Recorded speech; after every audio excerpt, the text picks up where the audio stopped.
Good boy.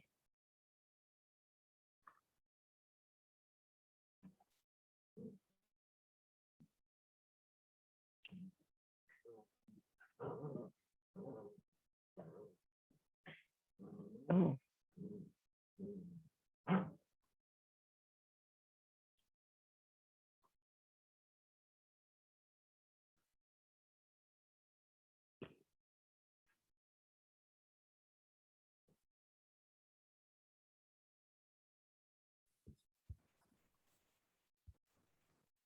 Hi, Peter. How are you? Good. How are you? Good. So I'm going to give you the full. Tell me if this is too much.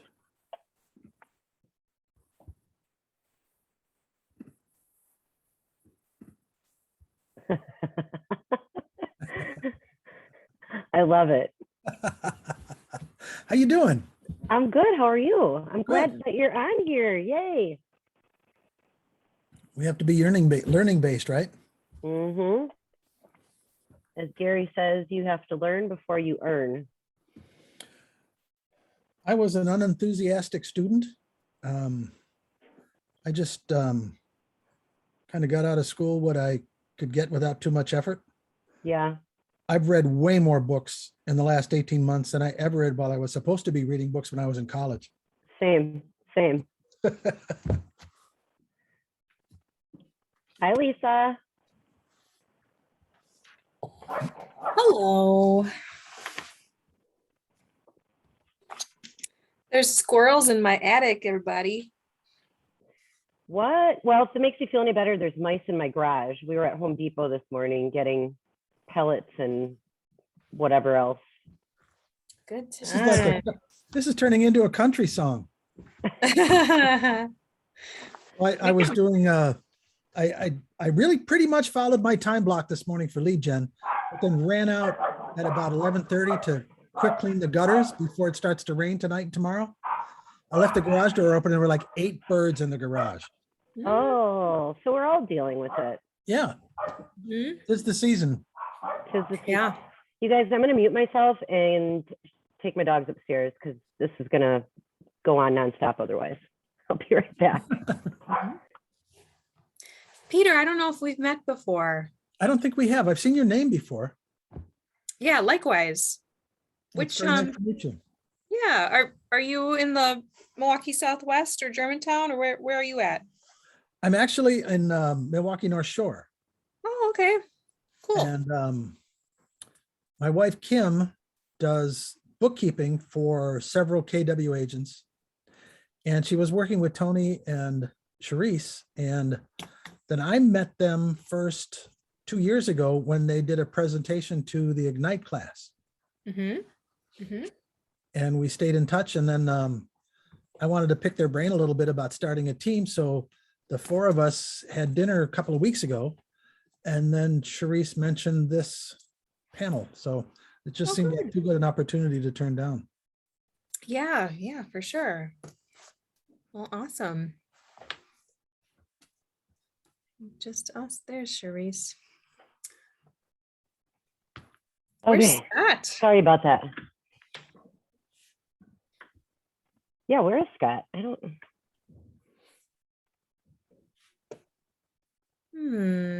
Well, wait like 2 minutes, and if no one else shows, just dive in. Yeah, I like that idea. It may be just maybe still trying to get it hooked up. Maybe they think they're hooked up because he's doing this combination live in Zoom, right? Oh yeah. Yep. Oh shoot, I totally forgot that it was in person. I don't know what I was thinking. That's okay. I think it's I was common. at Home Depot all morning, and it just whatever. I'm here. Let me see if I can find. There's CJ. CJ's in the car.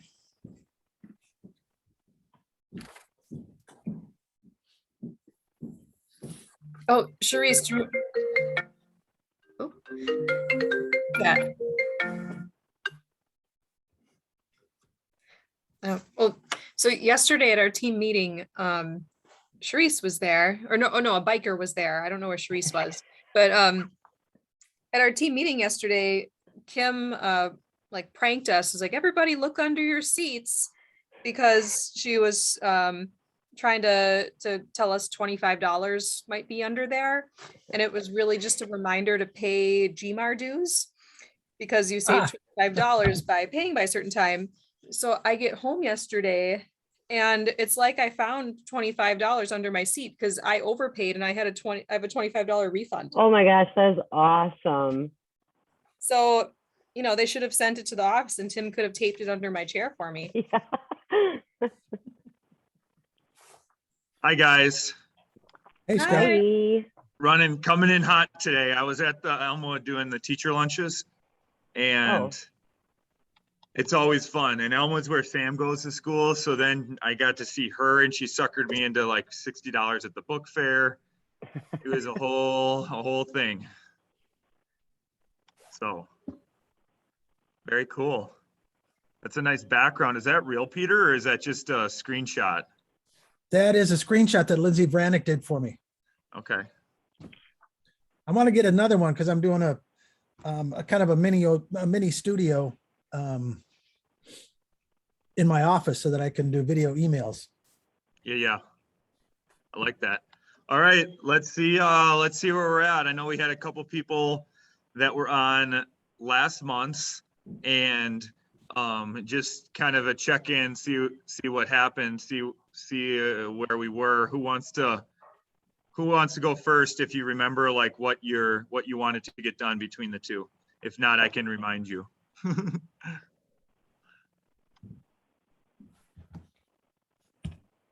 Well, I'll go because I'm gonna have to leave early. Okay. So I was going to reach out to the agents that Kim had found for me. I did reach out to some of them. I didn't get a lot of enthusiasm out of them. Also, just it was a very challenging month. October was a very challenging month, but also a really excellent month. We had our most closings of any month of the year happened this month. So I was running around in a lot of different places, and I was not on the phone like I wanted to be or should have been. Excuses. I didn't get all the calls in that I wanted to get. Yeah. Kim is making some calls for me, and she's doing a slide Dial. like a slide dial message, like a bulk message out for me. So I had to call in reinforcements.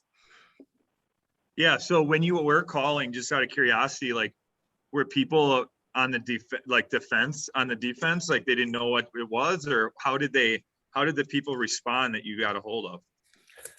Yeah, the ones that I talked to, just see if I can go back to like my notes from that day. No, I can't find them. So I think they were confused as to why I was calling. They they were definitely on the defensive. Like I think they assumed I was like, it was a recruiting call. And also like the ones, of the ones I talked to, like some of them were just like working in a completely different area or type of business or, clientele than I do. Like I'm primarily in Milwaukee. I'm primarily like move up buyer sellers.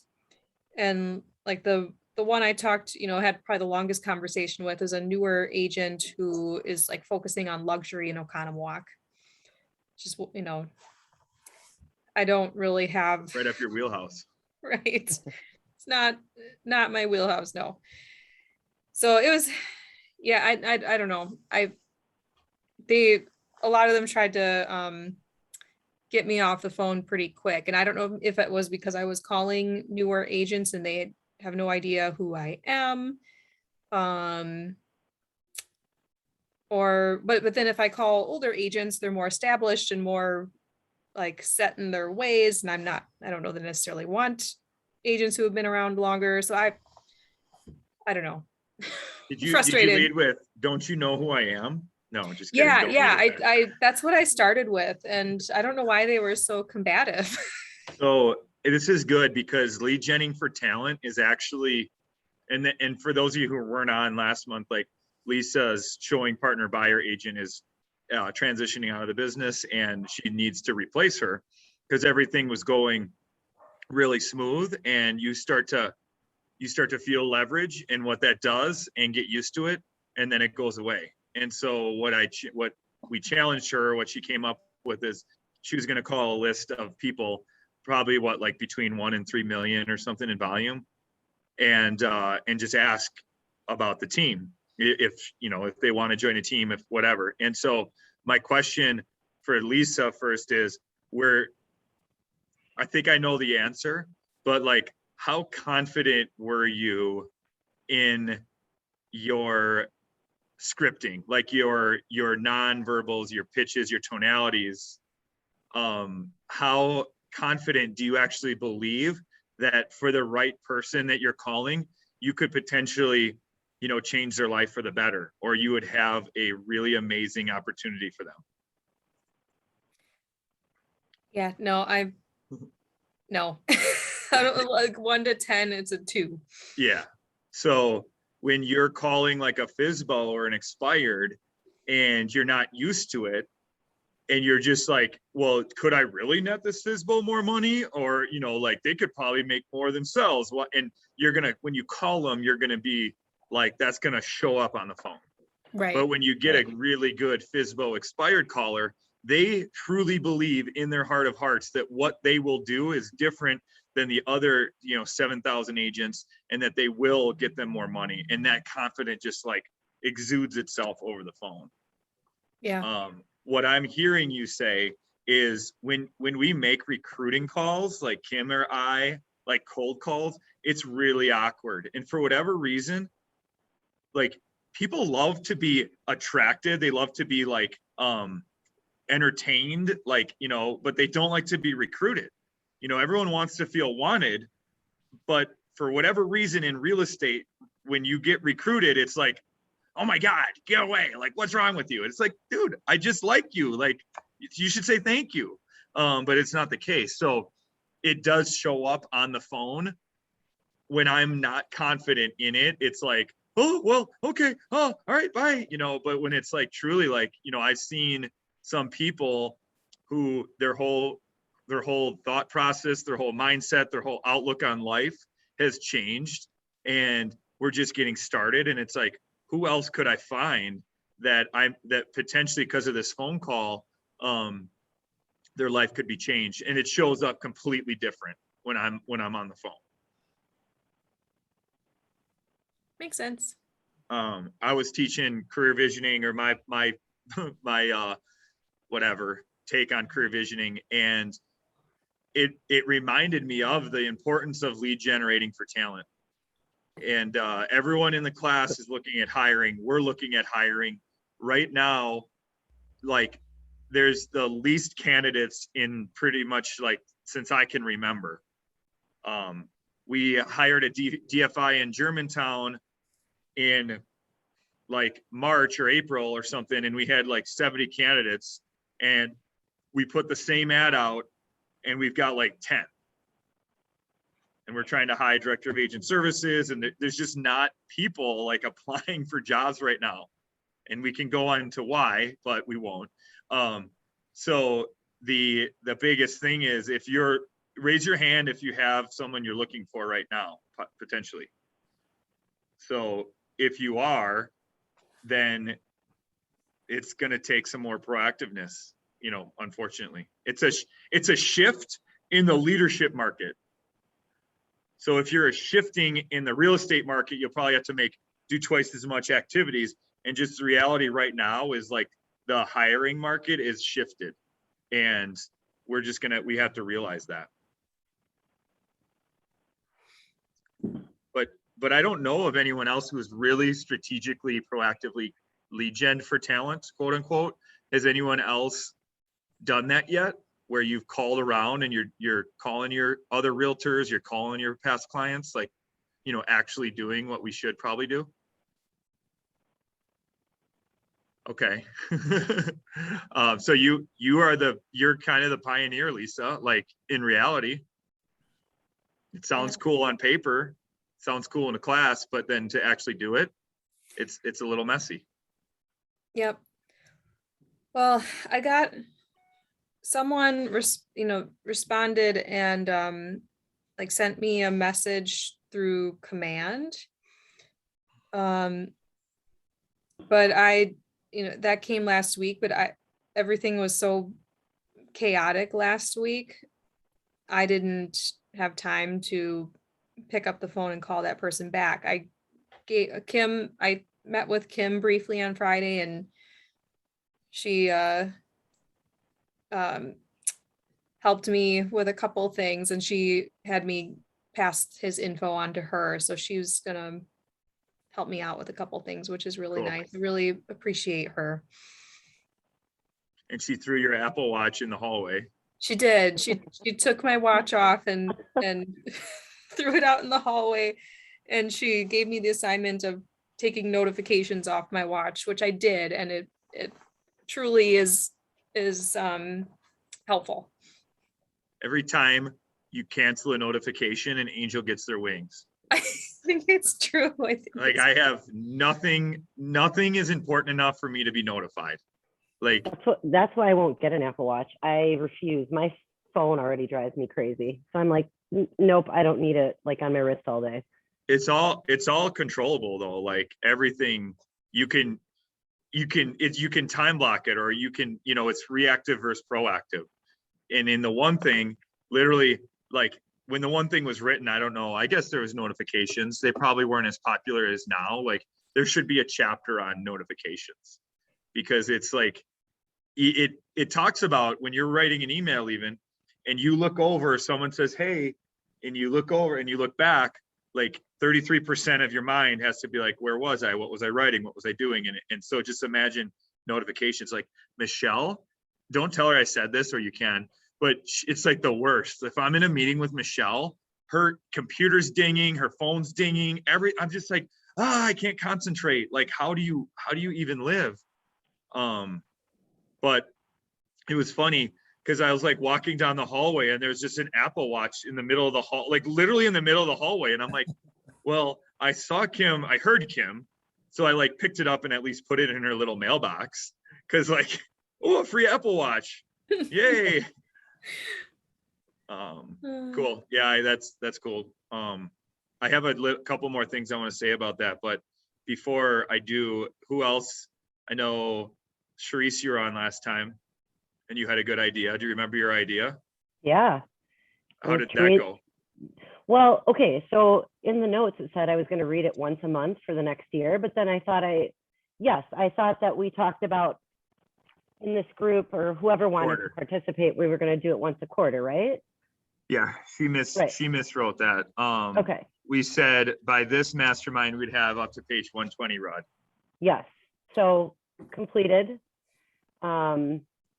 And I would just say, I touched on this really briefly yesterday at the team meeting, when Kim gave that really heartfelt speech about like, for the love of real estate. And I think that was I was really moved by it because it was so sincere. And also I could really relate to what she was saying, because the last 2 years, it doesn't matter. It feels like it doesn't matter how quickly you're moving. The market is always like moving 2 steps faster than you are.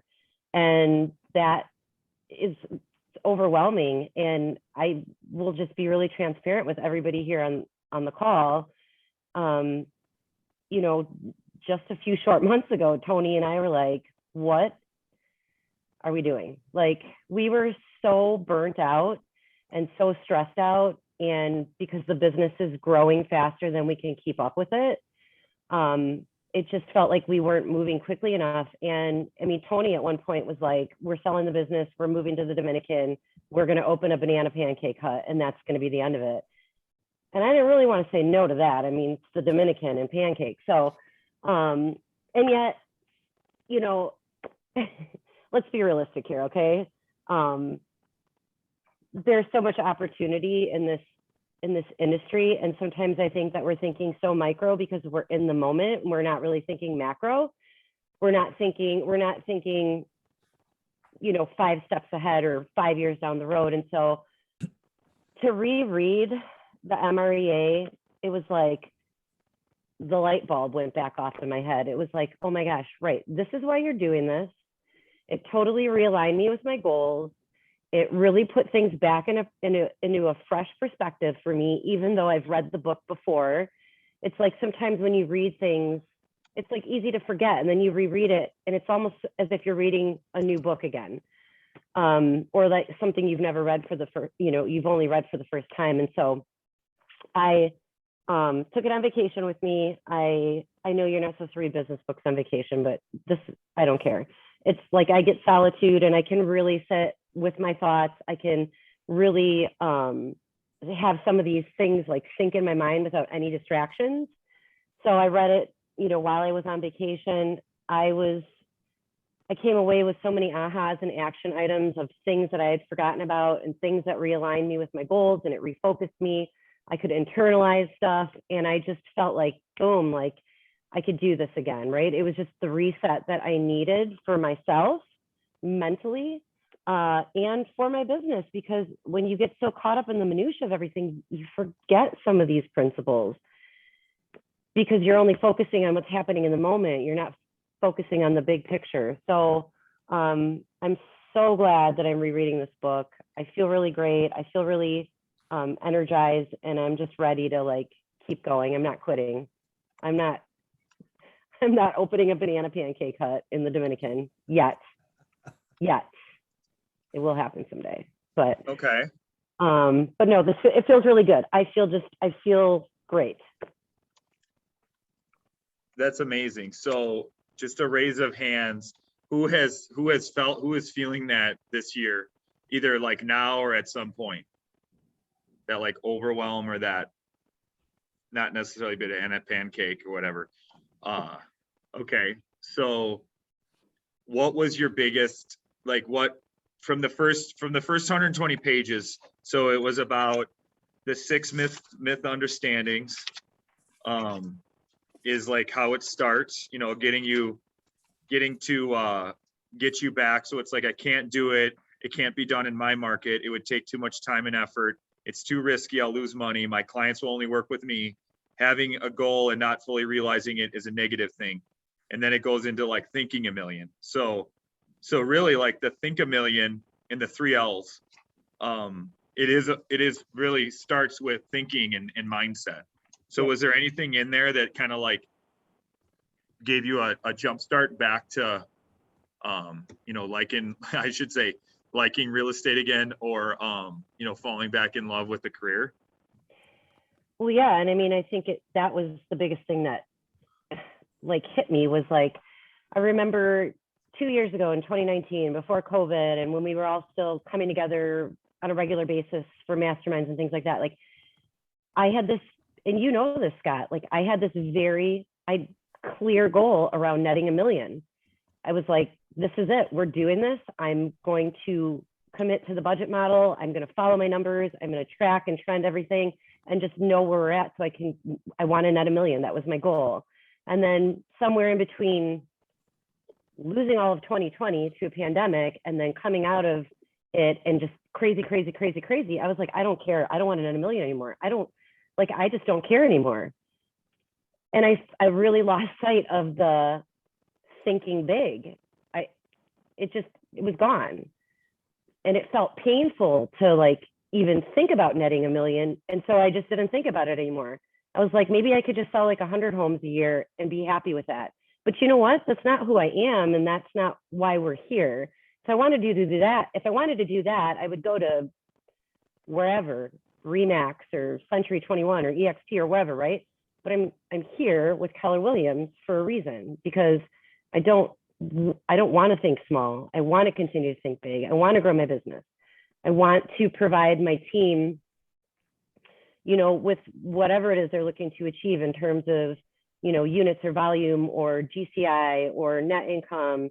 And I can't do that if I'm thinking small. Like I have to think big for everybody else around me. So that was like huge for me. It was like, wow, I've so lost sight of the thinking big and the netting a million and the bigger picture here. And that was like a big aha, like for me, my mindset was completely in the wrong place. Yeah, I love that. And I am recently going through a lot of like a rebirth, reinvention in many different ways. And so I see a therapist every other week, which is awesome to talk through things. And then I have 2 MAPS coaches. So it's like I get a lot of releases or a lot of advice or whatever you say it may be. And 2 things have stood out relating to this topic. First of all, when we were asked by my coach to do like a 10-year, there's a whole system he built around writing a 10-year letter. So it's when bold, you write a letter 1 year in advance. This is a 10-year letter. Like, and if it's interesting, I could definitely share the process because it's really, really good. And it's just like, it's awesome. But the second part about it was, I'm always like, I'm going to be a number 1 team in the state in units, number 1 team in the state in units. And that's kind of like here, I'm going to net $1 million. I'm going to net $1 million. And then my coach was like, but why? Like, why is that important?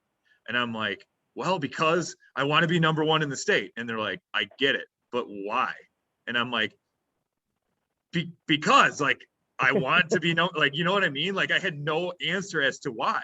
It's just like, I'm driven that way, or like I'm competitive. And I'm like, well, shit, now I should probably think about why that's important to me.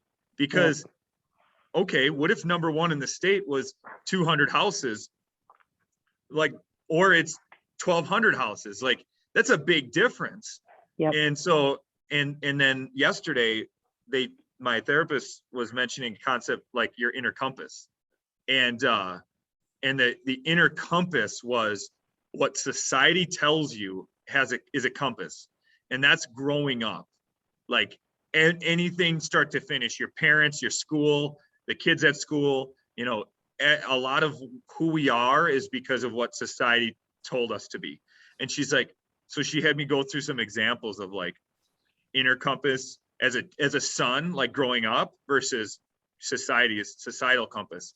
And it reminded me of this whole thing, like this culture is like big, think bigger, which I love. Don't get me wrong. But if I can't answer why I want to be number 1 or that's important to me, then there's also an issue there. So like, what if you netted $998,000? Would that be enough? Nope, not good enough. Right.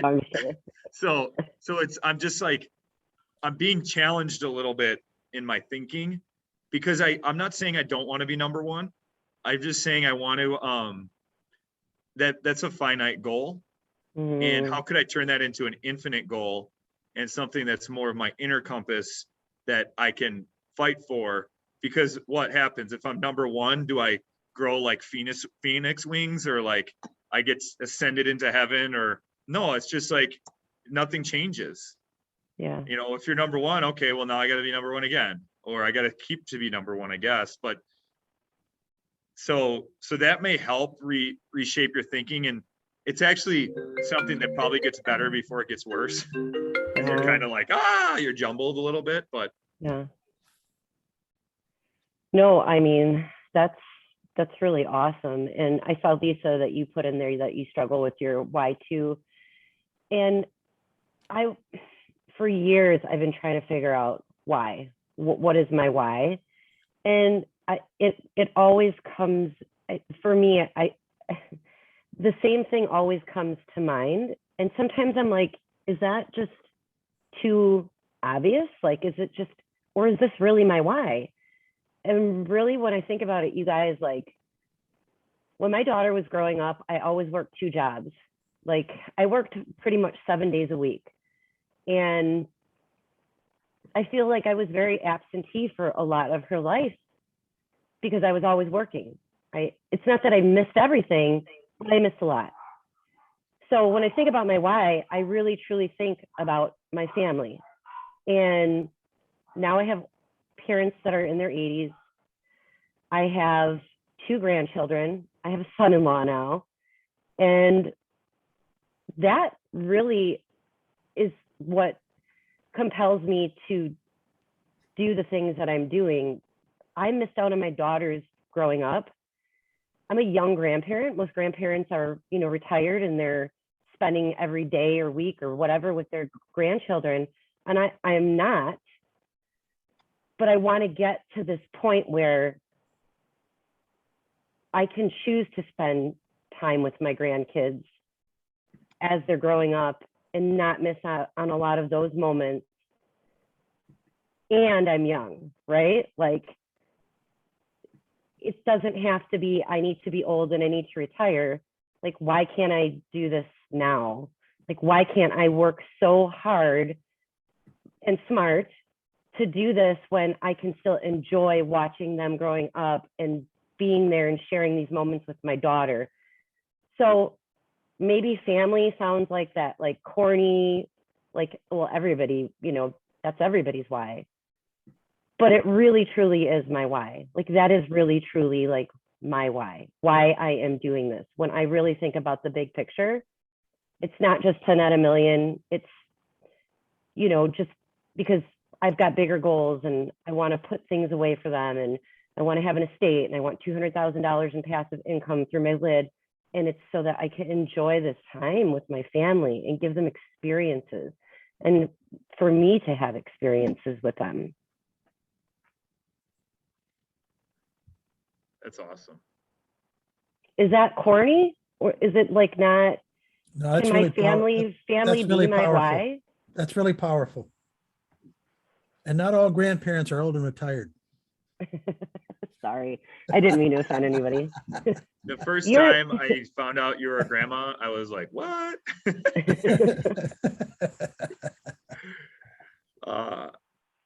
I was doing the in the class I taught last Friday or 2 Fridays ago, Alex Dinamarca volunteered to do the motivational interview. And he's a very, as goofy as he is, it was very hard to pull information out of him. He was very guarded, like he's just a very guarded person. And so I was asking a lot of questions, like deep. And when we got to family, he said something that like, it like kind of made the room just like go quiet. It was like, it was very cool. But what he said was basically what you're saying. He said, when I had my first daughter, I was never, this is what he said. He said, my parents were never around when I grew up. They missed everything. They worked a lot. I didn't see them a lot. And with like my first daughter, I had a lot of that same thing where I was working. I didn't get to see a lot of stuff. And now basically with my my youngest daughter, I want to be the one that takes the pictures. I don't want to look at other people's pictures. And everyone was like, whoa, like, okay. He summed it up in like one sentence. Yeah, So I can relate, and I know it's not, they're my grandchildren. It's not my child. And sometimes I think, is it me just being weird and trying to make up for lost time? Paige doesn't have any like type of weird like resentment about the fact that I had to like work, all these crazy jobs because I was a young mother and a single parent and all of these things. So, I mean, that makes me feel better. But at the same time, it's like, I know they're not they're not my children, but I don't want to, I'm not trying to make up for lost time. Yet I don't want to miss out on seeing this new generation of life, grow up, because it's a really special thing to be a grandparent. It's very different from being, it's from it being your child, and I just don't want to miss it. So for me, it's like, this is short-term pain for long-term gain, I guess is the way that I'm looking at it. Yeah. Super cool. Shut your notifications off. I saw that. Yeah, I have my phone calls come in, but like I get very few phone calls anymore. It's kind of cool. That is cool. No one likes me anymore. But I would say the lesson in that is anytime someone calls me, what do you think the first thing they say is? EJ knows, apparently. Because we actually just shared this the other day, and I was like, I got the same thing. I just did a bold, the reverse bold. They're like, oh my God, CJ, I didn't expect you to pick up the phone and talk to me. You're so busy. It's like, no, I'm not actually. I need more business. That's why I'm picking up the damn phone. And we talked about how bad that is for everyone to think you're busy, and it's especially clients. Like, oh, they're too busy. I'll just go to this open house because, you know, they have enough business or whatever. And so, I mean, it is true. Like, I am busy, and that's something that I kind of need to get figured out. Perception is reality. So I wouldn't want someone to like leave the company or not because they didn't want to call me because they thought I was too busy. And just because I don't answer or I don't text back like right away doesn't mean that I'm not going to text back as soon as I can or call back as soon as I can. And Gary says that's being accessible but not available. So he's always accessible, but he's not always available. And you can't always be available if you're a leader. You just can't be. It's impossible. Now, Gary is an extreme example because has anyone been to KWI and seen his office? It's he's got it like locked, like code password protected. So when you go see Gary, he's got a whole wing, and in order to get into it, you need like, it's not an eye scanner. That's a little too extreme, but it's literally either like a password code or it's like he's given a key, and then you have to get in there, and then he's got like his 4 or 5 admin, and then his office is like way in the back, all by itself. So there's no, like, he's literally built himself a bunker. Oh. And it's full of books, floor to ceiling. And it's full of guitars signed by like famous musicians. It's pretty cool. So if he says he can be accessible but not always available, like, do you believe that Gary is accessible if needed? Gary Keller, to like everyone in his world. But you couldn't just probably go knock on his door and say, hey, Gary, you got a minute? Like, that would never in a million years happen. Yeah. So there is that thing to think about. And then just one thought too is when you pack your day where it's like booked to the minute and you're rushed and you're rushed and you're rushed, it's very it's draining. And even if you're loving what you're doing, air fried right in your oven. It's all the flavor. What the hell? If you do that enough, it's just going to completely drain you.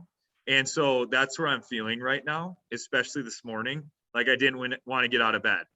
But I got out of bed and I ran a 5K, and it was dark when I started and it was light when I ended. And if you've never seen like the last time you've taken time to like watch the sunrise, but if you're actually like running and watching the sunrise, it was freaking phenomenal. And during that time, a thought cropped my head and I said, you know what? I'm choosing this life. Like, this is not something that's happening to me. Like, I choose to keep my schedule booked because I love, literally, if I looked at everything in my schedule, I'd be like, nope, not getting rid of that. Nope, love that, love that, love that, love that, love that. So I'm choosing it. And about 95% of anything in my calendar, I could not do if I truly didn't want to.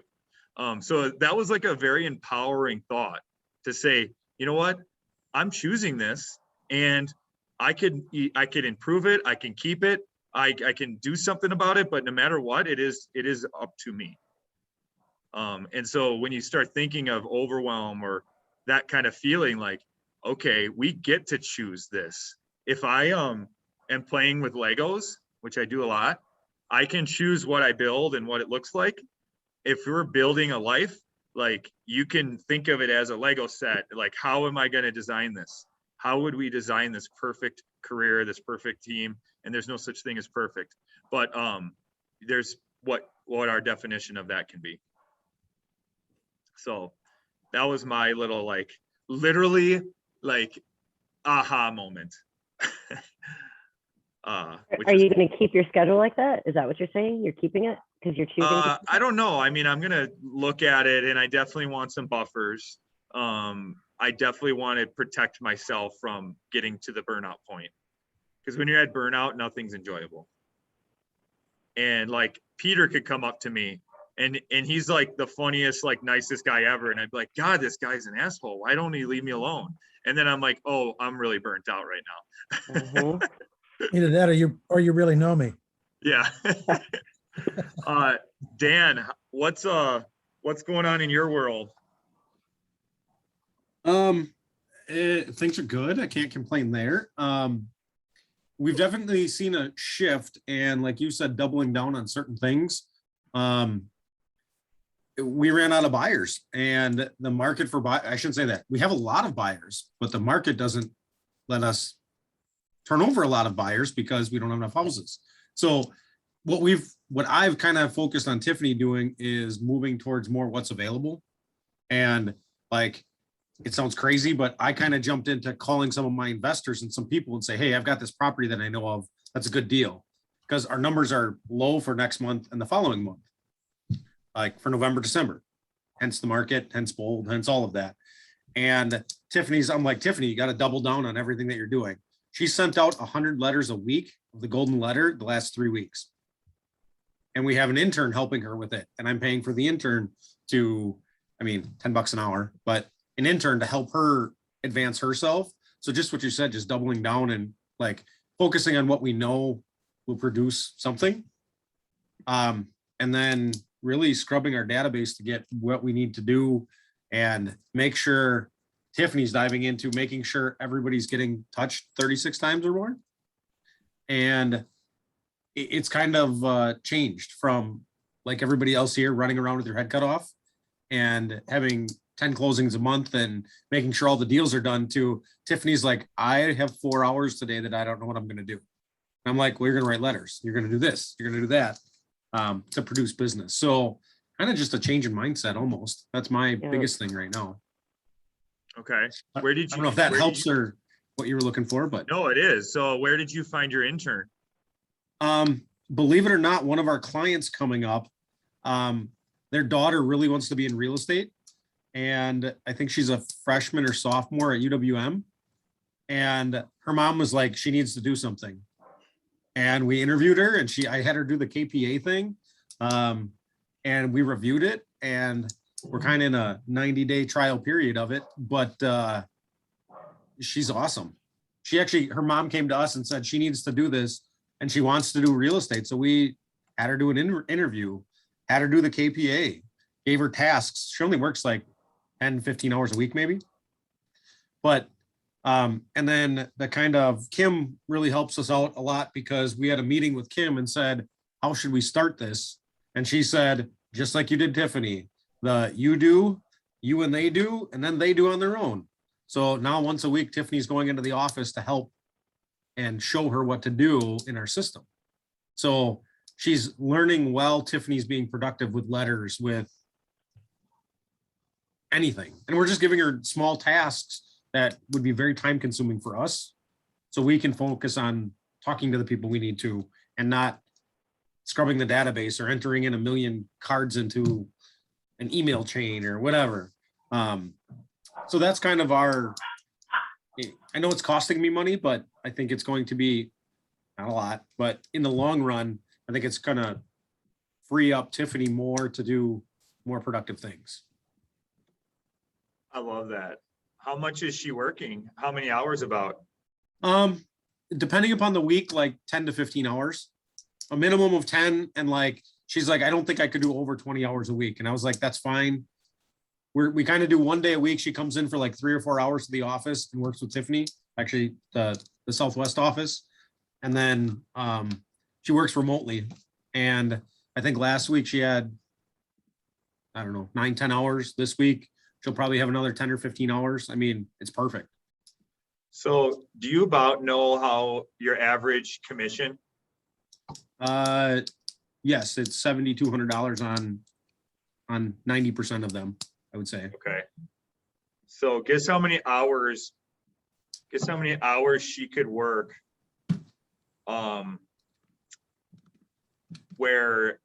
how many hours she could work where it'd pay off for one deal? Like 720, which is like a full-time job. Yep. And then if she's working like 15 hours a week, so you're basically getting her almost a full year. That's 48 weeks. If you just got one extra deal because of it. And I know you have to pay taxes and everything. I'm just trying to prove a point. Like, Oh yeah. there's no better way to spend your money. Nope. And the whole thing with it is she's at UW Milwaukee for, I believe, real estate and like communications. So she wants to be in some form of real estate. She just doesn't know what. And that's where like I said, you're going to do the interview. You're going to do everything. And if you like it, great. If you don't, at least you know now, and we got a little bit of benefit from it, but at least you know now that it might not be, we kind of described it to her too, as there's a whole different aspect of real estate besides an agent showing houses. And if you're really good at transaction management, you could make a very good living being a transaction manager for a team and kill it. And she's like, really? And I was like, there's a whole, or a marketing specialist for a team, or like, and she's like, no, this is awesome. And I want to experience all of it. So that's where we're kind of leveraging her. It's funny that we're hiring while we're down, but I mean, we only have 2 closings for next month and we have 10 this month. So it's down, but yet we have to hire and figure out for the future, not now. So Yeah. And it's good to hire when you're down, actually, because then you can actually, train them and help them and grow them. Where if you hired when you have 10, if you hire when you have 10 deals closing a month, you're kind of like, oh, here, go do this, here, go do that. And then they're like, well, this is a crazy career. I don't want anything to do with it. Thanks for telling me what I don't want to do. yep. So you're doing it right. And a lot of times people hire out of pain and they hire too late. Or they hire the wrong person because it's out of pain and not like, that's what I said before we even said it. I said, hey, we're going to start you out like this. You're going to interview. And I sent her the KPA and she had it done the next day. She's like, I want to do this. I want to, and her scores were actually really good for like a lead admin person. So I was like, perfect. We'll get you started and rock and roll with it. So I don't know. That's kind of where we're at. I mean, I had a very good month this month. Tiffany, I always worry about because her sole income is from us now instead of part-time. So I always worry about her closing deals and making money. So like she had a very, very good September. I think she closed 8 deals herself in September, and I'm closing, I don't know, it's crazy. We've got a really good couple of months. So I'm glad she's set up for winter and she's excited, but now she's hungry to be more. And she's like, I just need people to write offers. And I'm like, there's no houses to write offers on. That's the hard part. She was going on 10, 15, 20 showings a week. Now it's like 3 because there's no houses. We have buyers. And then all of those buyers have to sell. So I don't know. It's tough. It's just, you take the good with the bad. So it is what it is, but we got some stuff cooking. We got a couple of, we signed a listing yesterday. I've got another listing coming for like November 15th. I got a couple of investor clients that are looking at on market, like 3 families and 4 families that are overpriced that they're thinking about putting like cash offers in on. So I kind of started calling my sphere, and it kind of opened my eyes to the fact that just what Lisa was saying, she should be making those phone calls. And I don't do that enough. My sphere is so big that if I called people more, I bet you I need to time block that to sit down and call those people and just have a conversation. I'm not asking for business. It's just have a conversation and the business comes. So that's one thing I need to focus on myself, the better leadership end of things, that I make 10 phone calls and give Tiffany 2 leads. I didn't do a whole lot. I just got her in the right position to do more. So that's it. Yeah, you're connecting. You're a very articulate person when you're talking, and a value add of working with you would be who you connect them with. So it's not only you should do it for you, it's and you said something that stuck out, and I'm sure it stuck out to everyone. And but you said you worry about Tiffany now that this is her full-time gig. How many of you worry about like the people on your team? You're like, hey, oh my God. I mean, this is a lot of responsibility. And if you're truly worrying about that, my first thought was, coaching around that concept and not assuming that the person is doing well financially. Because if someone has 8 closings and maybe it's the first time they've ever had that, like the first time I had a big month, I pretty much like spent it. It was just like a rush. It was like dopamine overload, like, oh my God. And so a value piece as a leader would be, hey, this September is amazing. You've got X amount of closings and X amount of income. How much is it per month you need? Let's set you up on a salary, or like pay yourself a salary, like don't touch more, doing that kind of stuff financially. And then I'm coming from owning businesses for many, many years. So I came back from the day before quarterlies were due. Our setup is different. She's not an employee. She's 1099. So I flat out said, I'm like, quarterlies are due tomorrow, mail it by noon.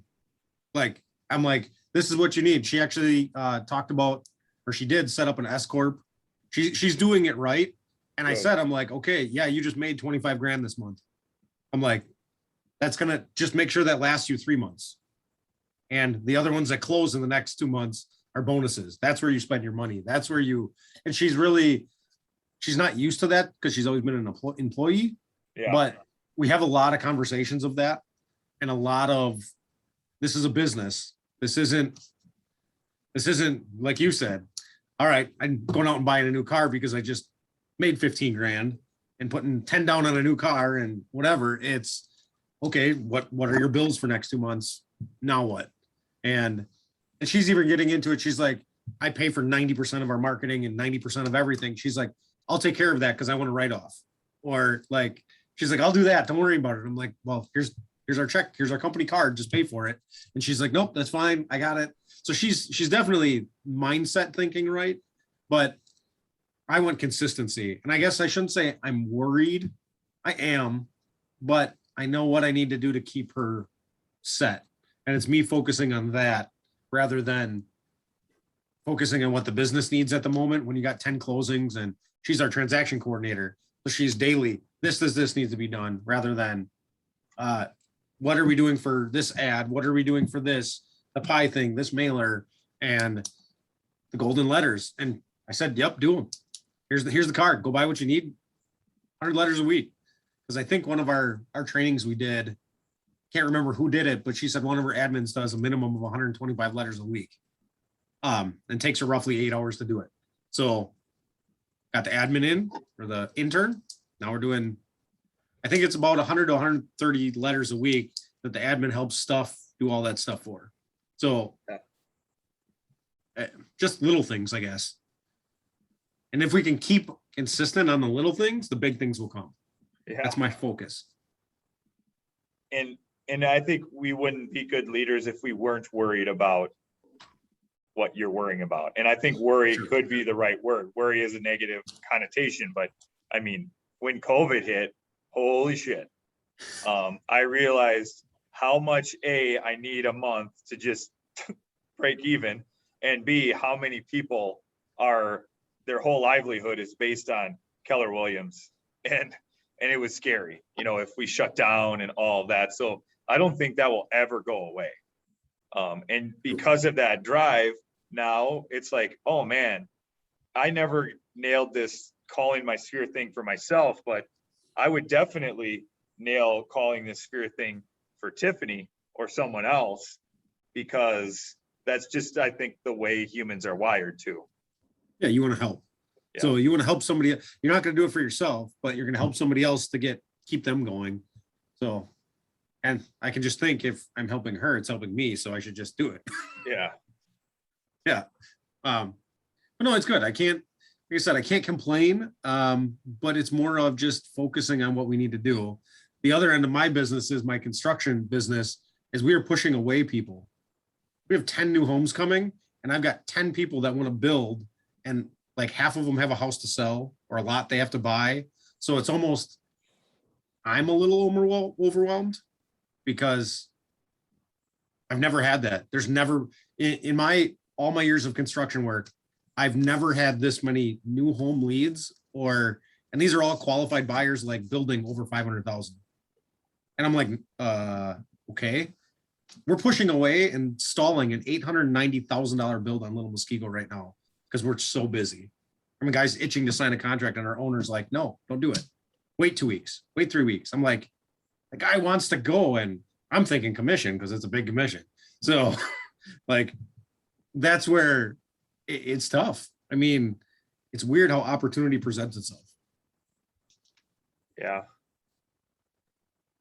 Focusing on getting hyper aware of your 20% is even more important as a leader, because it has to be. So you can go around and do these 80% tic tac things to make you feel good and sleep well at night, but you're not producing any income, you're not producing any leads, you're not doing anything valuable. So I think you're just getting really, really aware of what your 20% is, and then going all in. And that's so important as a leader of a company. And I would say that I'm very thankful for, and I know it's not Tuesday for Thankful Tuesdays or whatnot, but I'm very thankful for Kim, that she's kind of pointed some of those things out for me, where I don't pay for a maps coach. I don't do any of that, because I just don't. But I mean, Kim is my coach, and I have a coach for Burbank that comes in once a week and meets with us a couple times a month.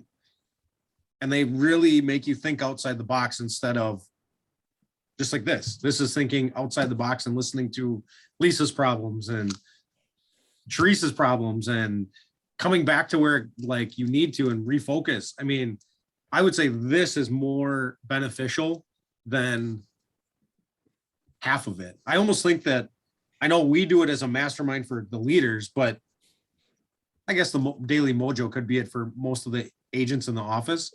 But I think that's more needed than anything else. Is a pep talk for half the people. Yeah. I'm going to be not co-listing, but helping Mandy Miller with like a $600 and some $1,000 listing. And I've had a bunch of conversations, and I think she's just more scared of anything, scared of doing it, and scared of putting a timeline to it. And I'm like, tell the people this, and stick to it.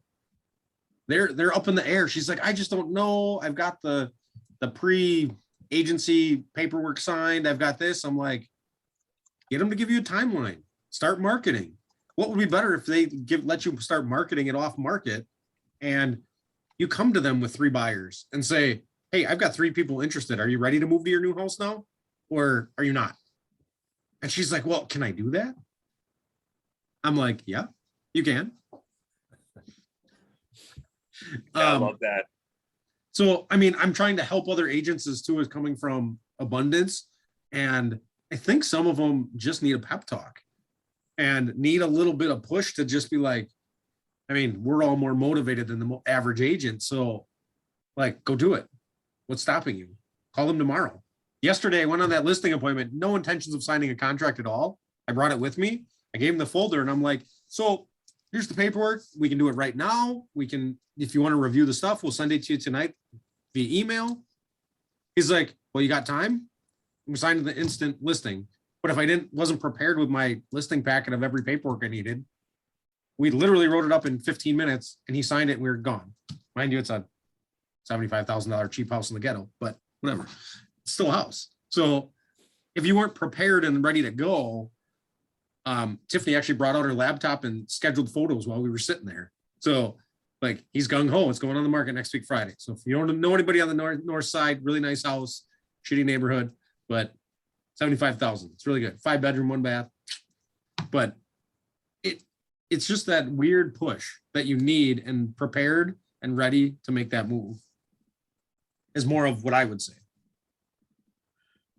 Success in real estate has like an it factor. It just has a mentality factor where how come some people are successful and 85% of them aren't? And it is that little piece, that little extra gear, that extra confidence. And that's what I think like you said, the mojos could be, and that's what they are turning into. It's literally us sharing our struggles or our wins and talking through them, and then kind of talking about the shift call a little bit. We don't script anymore. It's like a pep talk, and it gives you a place to bitch if you need to bitch. And it gives you a place to like share your wins, because that's fun too. And you learn through others. So I would love to see like these new, especially the new agents. I'm like, what are you guys doing? Are you just sitting at home doing laundry and playing video games? Like, what are you doing? You don't have clients. You're not, what are you doing? It's weird. So CJ or Peter, what do you guys got? Dan said he likes hearing struggles from people. Are you guys struggle free? I imagine everything's perfect in your guys' world. CJ, you want to go or should I? I got this. I mean, because I got to get to my maps call and probably a hard conversation with somebody right after this too. Yeah, well, be straight answer in about a minute. A lot of shit has changed tremendously in both personal and professional life. We've got some significant changes that are happening. And what it has done through these, I would say, let's back up. When you have a lot of life experiences and challenges, and the more you have, the faster you get up. Meaning you don't dwell on the problem or the rejection when you don't get a listing and the no's. You just get up faster and you go and focus on, all right, well, this is what it is. Yeah, it sucks. What's the solution? What do we do to fix this or going forward? And so, Team CJ became CJ the Realtor just this week only.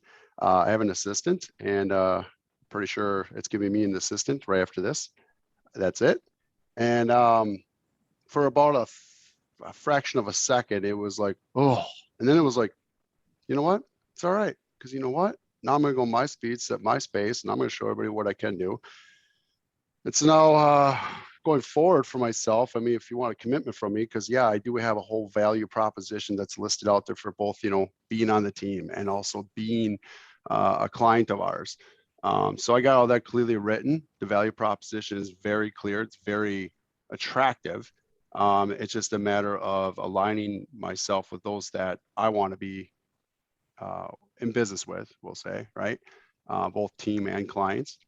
And from there, we got, as we're on this call, I'm clearing a bunch of crap off my schedule next week. So I am very busy. And then through these awakening moments, it actually made me think about things like, what the hell do I value? So I had all these commitments to be with people, to do things that are like, meh, you know what, if you're not contributing to me and giving me anything of value or pushing me or getting me to a higher level, and it's really just a all right time with you, I cancel it all. So literally my schedule next week has nothing but lead generating in the mornings, Monday through Friday to 11, and 3 workout hours next week. That's literally like my schedule next week. And that's incredible. And it feels great because then it's like, all right, what's my excuse? And then it's also like, all right, what am I going to do in 2022? Do I want to rebuild or just be like this, be a solo agent? So right now, my present direction actually is going to be a solo agent with an assistant, trial running with some showing partners. Question is how many deals they want to do as a solo agent. I'm definitely going to do 60. I mean, my time was spent trying to push others, and I was able to source about probably 47, 48 of our 60 deals this year. So there's nothing stopped me from doing 60. Question is, do I push myself to 80? I'm telling you this because I'm going to either do 70 or I'm going to do 80 next year. So with that being said, we got to rewrite the entire GPS that was just completed. And then we also need to address the 36 touch and whether or not these are things that were for everybody else's entertainment or are these things beneficial for me?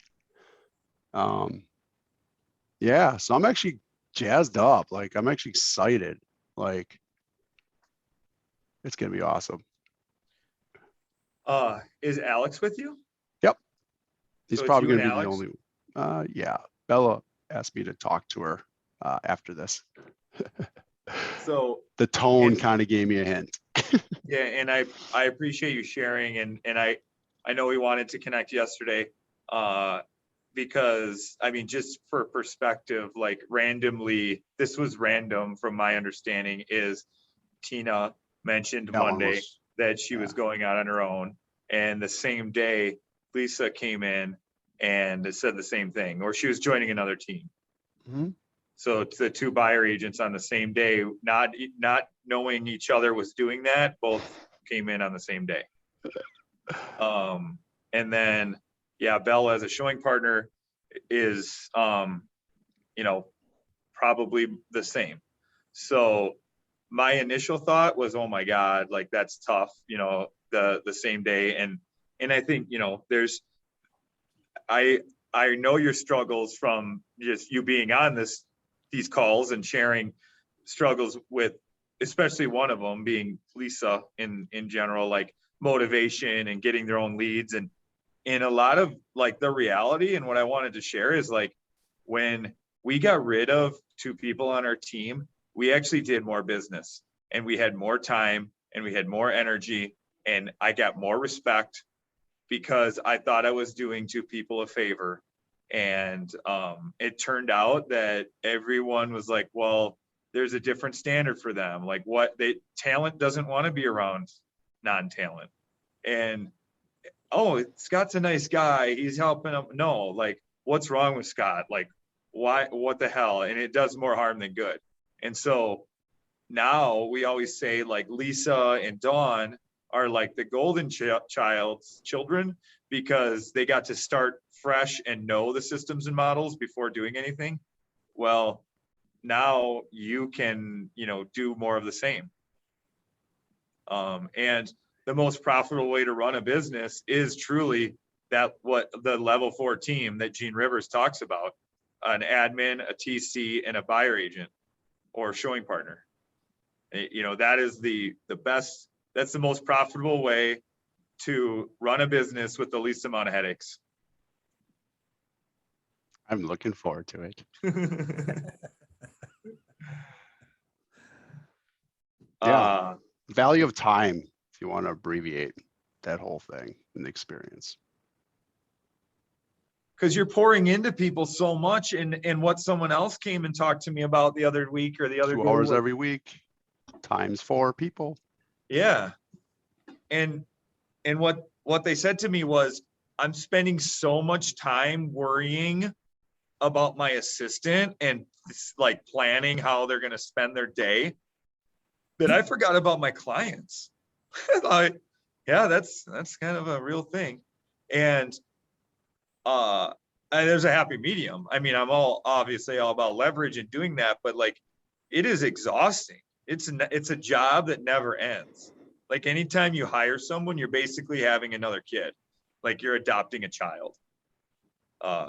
And so I can see definite benefits and obviously negatives or struggles, but I'm glad that you're taking that perspective or that mindset around things. And yeah, you could do with one showing partner or, you know, buyer agent specialist and an admin, like what you did with all of them because of the time being spread out and maybe not having the right people on the bus. Yeah. And you know, through the experience and I mean, if you ever get there, it's how fast you pick up on the signals. Like if I were to do it all over again, I should have went with my gut when I was picking up signals when things were not meeting my expectations. Simple things, late to meetings, late to 411s, no call, no shows, or unprepared. You had one thing that you're supposed to complete before we get together right now, and it's not done yet. I mean, those are just examples. So I'm sharing that with you. So if you are ever in that situation, you find yourself like, that's a red flag. And unfortunately from, because we had honest exit interviews, we'll call them. The biggest disappointment is that they had this thought for months. Like, how did you, that's what irritates me most out of it. Because it's like, why, Jesus, should have told me this like 6 months ago then. So this could be like, next. So that's the only part that I'm disappointed in, is not becoming aware of these things sooner. Being too soft, too kind. CJ, I love what you just said, and I would 100% agree with that. And I'll just really quickly share with you guys. Well, Scott and Katie, I think no, but CJ and Peter. So we hired an EA. We started the process really like this time last year of, resumes, interviews, starting the KPA, career visioning with candidates, and the EA that we did onboard in February was not my first choice, but Tony fought for her, and almost immediately, and if I'm really being honest, like even during career visioning, there were just signs that like, Word. no, yes. And I'm more in tune to those types of things, and Tony is not. It's the simplest way I can say it. And then as we got to working with her closer and closer and closer, there was just more and more and more. And it was just really, it's like, if you have those feelings, go with it. If those signs are showing up, like, don't let it drag on. And we actually separated from her on October 1st, which truly, I think it should have happened at least a month or two earlier. But we did a performance improvement plan and all these things just to make sure that, we were giving somebody a fighting chance. But that's perfect that you said that, because if the writing's on the wall, don't prolong it. Like, if I could have done it sooner and, separated from her sooner, I most certainly would have. And this is a good You'd be fresh further start ahead for you. today, right? Yeah. And I mean, we failed forward with it. I can't look at it and say, oh, what a terrible mistake. It cost me money. And it did, but it's a great learning experience, for us to fail forward and just do it correctly this next time around. And we're hiring for a different position this time, right? Like, we realized that wasn't even the position that we needed. We need an operations person. So, I mean, there's the silver lining in all of that, but just go with your gut when you see those things. When the writing's on the wall like that, it's your intuition. I know Gary will say, don't listen to your intuition, but listen to your intuition. I think he's saying gut. That's what he's referring to. Give up thinking. What does it say? Yeah. So it's like Exciting.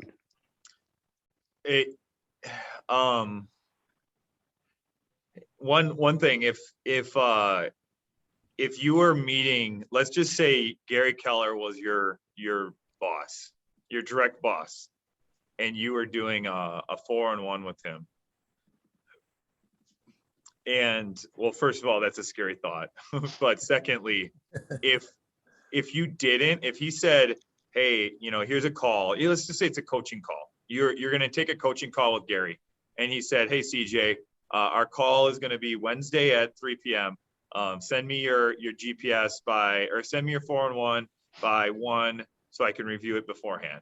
Right. And then you got on the call at 3 and it was 3 o'clock and you call Gary and he doesn't answer.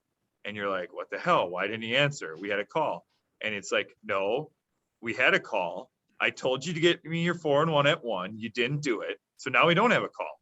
Like, what the hell? That's Gary. That's his mindset. And we might say, people might say, God, he's a jerk. Well, it's like, no, he's fighting for you. Like, you allow by what you allow, you're speaking louder than what your standards are. Like, if it's a standard that they have their 4-1 in at this time and they don't, then what is the consequence? Because if there isn't, then you're just allowing it, and it's not a standard anymore. It's just something else. So those are good red flags. It's just like I got a 230 to my maps coach, and every time I don't have my form prepared ahead of time as I'm supposed to, I feel like guilty. It's also because if you do the math on it, it's $250 being thrown out the window. Yeah. That hurts even more. But to be clear, it's also because I wasn't exactly sure on what I wanted to cover as my struggles. So I got it now though. So yeah, I'll let you know what I decide. I'm gonna wrap that plan, and I'll tell you guys how many units. That way you can hold me accountable. And I'm just gonna kick some ass and set some freaking records. That's awesome, CJ. Yeah. That's just awesome. No more slow wolves in this pack. All right, cool. I'm just having fun. I don't mean anything negative to anyone. They were all great people. They were just That's a struggle, and that's kind of right where I am right now. I'm 2 years and 3 months into the business, and I think, looking at back, I took Quantum Leap. I just got done with the cool with the business planning session. Because of what my kids saw in me, saw the change that Keller Williams made for me. 2 of my kids got licensed. One's waiting for his license process, and he wants to start a team. And I was talking with Kim, and I met with Tony and Charisse. Kim knew Tony and Charisse before I did, and Scott knew Kim before I knew anybody at Keller Williams. And we just said, hey, would you guys mind sitting down and I want to talk about where you are so I can know what to do. My plan is to build a level 4 team next year and hit 60 units. I'm 2 years, 3 months in. I've got 14 deals this year worth $5,230,000. My fear is I don't have the systems and the models in place to bring value to team members. I've got people that are ready, but I'm not sure if I'm ready. And I just had my MAPS coaching call this morning, and I was looking, Gene says that 36, 12, 3, that system that's in a solo agent can do 36, no problem. And then he did the math for, here's what you do when you do a hire. You can get to within a year, you can have a level 4 and you can do 120 units. Really? So I'm talking with my MAPS coach this morning, and he said, what's your goal? I said, well, my goal was always 30 units. He goes, well, what is it now? I said, well, either 36 with me or 60 with a team member. Well, what is it? I said, well, I'm thinking about it. I don't want to give you a nonsense number. He goes, why not? Gary would. Instead of 60, he'd go 600. Might seem ridiculous, but now what are you going to do to get there? So I just love these things about Keller Williams with, we're able to free our thinking. I was sure before I started my career in real estate that my best days were behind me. I was sure I would just have to muddle through making $40,000 or $50,000 a year, because that's what I was doing, trying to work for somebody else, and I couldn't do it. I couldn't figure out why this wasn't working. And I was sitting like this one evening. I just kind of wondered out loud. I said, I wonder why this pisses me off so much. And my wife, without missing a beat, said, because you hate to be told what to do by people you think you're smarter than. Well, maybe a little. I mean, but so I couldn't figure out what to do to make a living. Now I don't have to figure it out. I just have to follow the roadmap that other people have put out before me and proven a system where if you get 4 people in a level 4 team, you're going to get to 120 units. It's just that's what happens. So I'm going to be building that out. I'm going to hit 60 units next year. I've already got an admin in mind. I've got a buyer specialist or another team member in mind, and I'm looking for a marketing person. And I'm at right now in my career, I crushed the first quarter. I had a fabulous first quarter. In our office, there were 3 people that sold more than I did in February. Then the second quarter came and I didn't close a window, because it took so much time and effort and energy to give those clients the customer service experience that they deserved, that my lead gen just evaporated and I totally fell off. And now I'm coming up, but I'm at that classic ceiling that they talk about in moving from E to P. So I've committed to doing the kind of things that are just in the books. I'm time blocked. I'm on time now. I'm on pace for my DDT2 this quarter so far. I've got my touch system in place, but I'm excited and I'm worried at the same time. I want to bring people in. I want to grow them big, but now I'm going to be responsible for people in my mind. My coach says, well, no, why are you responsible? And that's what our team leader said. He's responsible for his own deals. You're just giving him the framework. Well, I got to make sure the framework is right. So that's why when we had dinner with Tony and Cherise said, I got a group you got to sit with. And you know, when I saw Bold the first time, when it came around, I didn't even know what it was. I mean, I'd been in the business for about 2 months. I did not even know the best route to the bathroom or the coffee maker, but I saw the names of the people on the list that were going to be there. And I thought, man, I got to be in that room. And when Cherise said, here, there's some people that you should, I thought, well, I got to be in that room too. So I'm grateful that you guys let me come in. Yeah, I wish more people thought like you. Like just in general, I mean, that might be scary. It might be a scary thought too, but you know, I wish more people thought like you. I mean, if I'm being honest.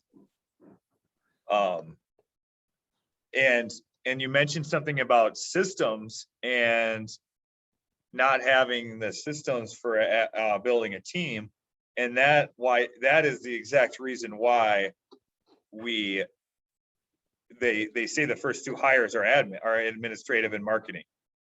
Because without systems, you're adding an agent and you're not really providing any value.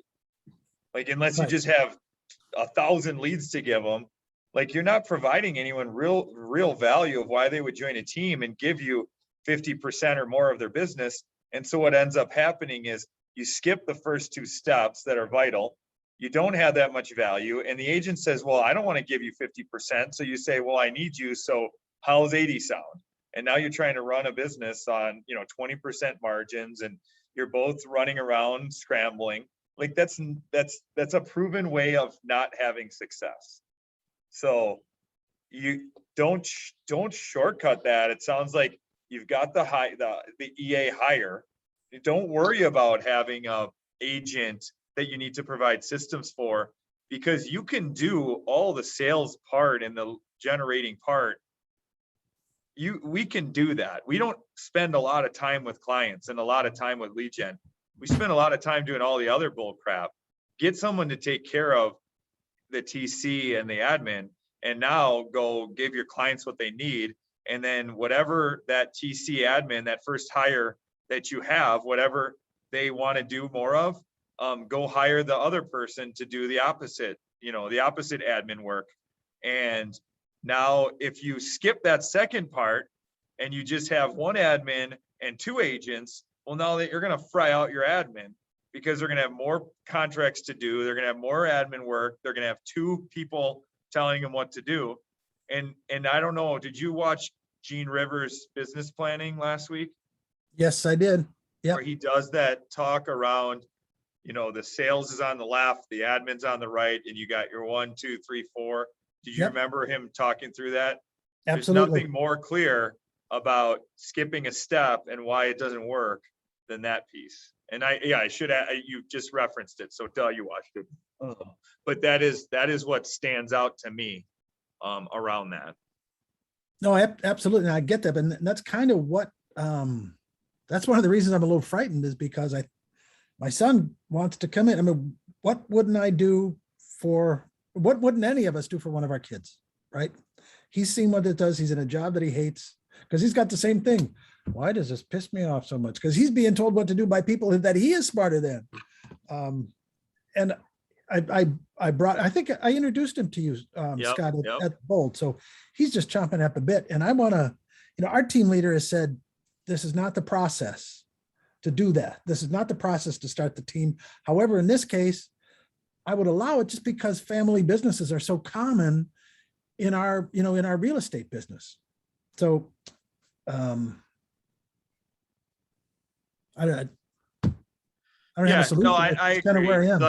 The model is a great, it's like a map or a GPS or a train track or whatever you want to use as an analogy.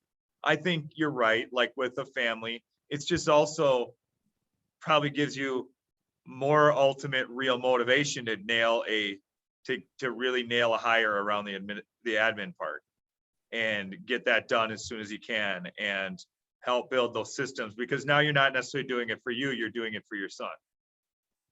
I mean, My and you're wife. benefiting. Yeah. And we've got another daughter who's at Lake Country. And she's like, Dad, I got this. I don't need any part of your team. Okay. I'm okay on my own, which is cool. But, so if we could attract her, that would be cool as well. Yeah. I don't know that I want to be the biggest team in the state. I'm not sure. I'm not sure how much time I have left. I'm not sure if I got time to get that done. I want to build a legacy that I can leave. And I've done KPAs for these folks. When I did my KPA, what do you think my lowest score was? 0.01. Mega agent, Solo agent. solo agent. I was a little higher on mega agent. Yeah. And kind of in the range where, according to Gene and his career visioning, you could move a little bit. So I could move into that right spot for mega agent. But Kim and Peter are way more qualified to be agents than I am. If something happened to me tomorrow, they could blow this business up once we get it started and frameworked. Yeah. That's awesome. I really appreciate you guys letting me sit here and pouring in like this when, I'm kind of on the crosstown team. These are open, and that's one of the gifts of Zooms is, we could have someone in Orlando sitting in on these. So In my mind, we're all on the same team. That's Team KW. You know what I'm saying? Yeah. So, I really appreciate it. okay. So as we end, what do you guys want to get done by next month? CJ told us his. I need to create a job description for a virtual assistant. Yeah. We need to do that. I do. will do it. You'll review it. Are you doing cyberbackers? Mm-hmm. Yep. they're Mhm. awesome. Yep.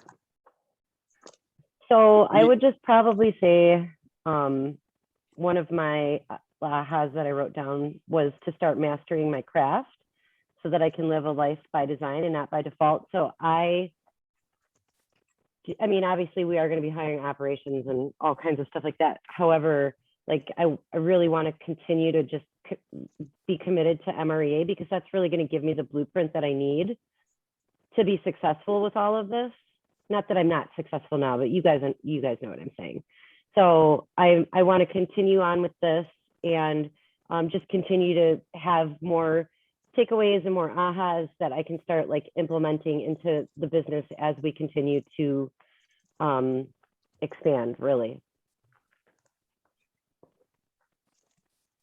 Nice. I don't know if, I mean, Jeremy and I met last week to go over, just to get aligned and to figure out what the hell we're going to do. And, next year, 5 years from now, 10 years from now.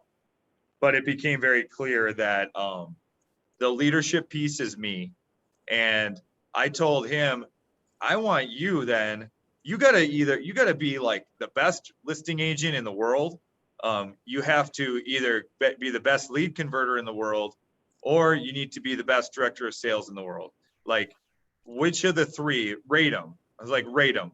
And he said, listing agent 1, lead converter 2, director of sales 3. I'm like, perfect.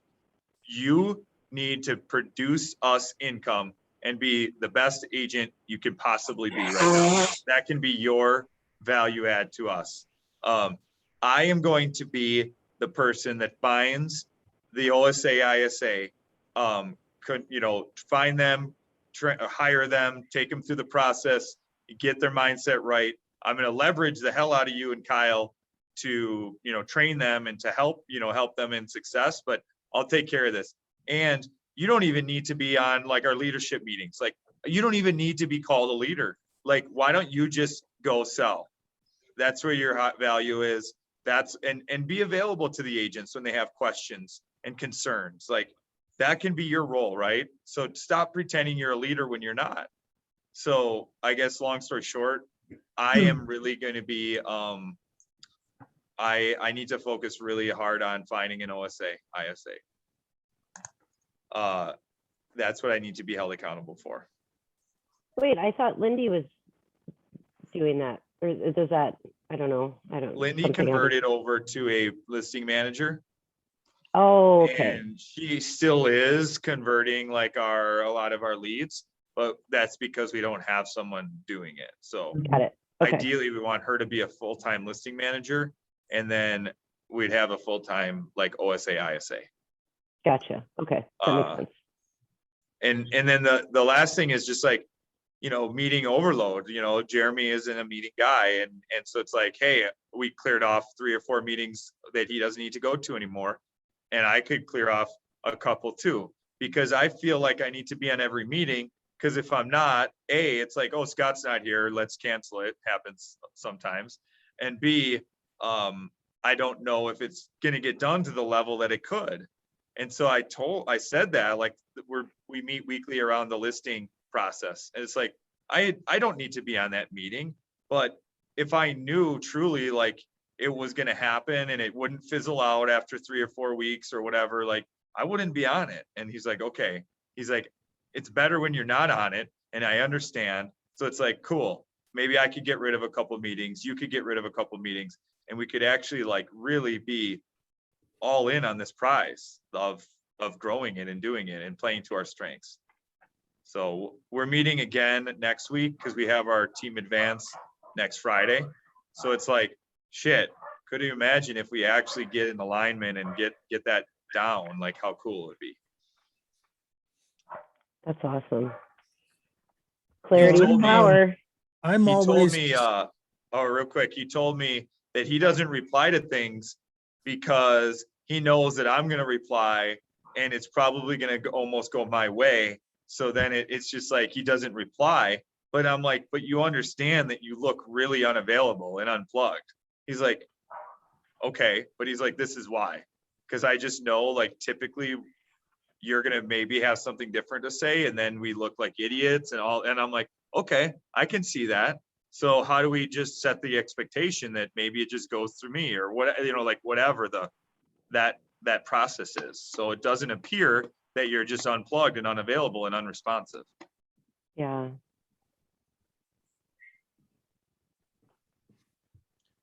What do you think, Peter? I'm easily distracted by the shiny object. So what I need to do and commit to getting done is finish my quantum leap. Sorry, you can't see that because I got the background blur. Finish my quantum leap work and then finish my business planning around my GPS and 411 for doing 60 units next year and get aligned and ready to go and take names and kick ass. I'm looking forward to bowl tomorrow. Good. Cool. Love it. All right. We are ready to rock. Dan's planning his action items in that secret room back there. All right. Sounds good. All Thank right, you guys. y'all. Thank you. Peter, Thank- good to have thank you you so on much. here.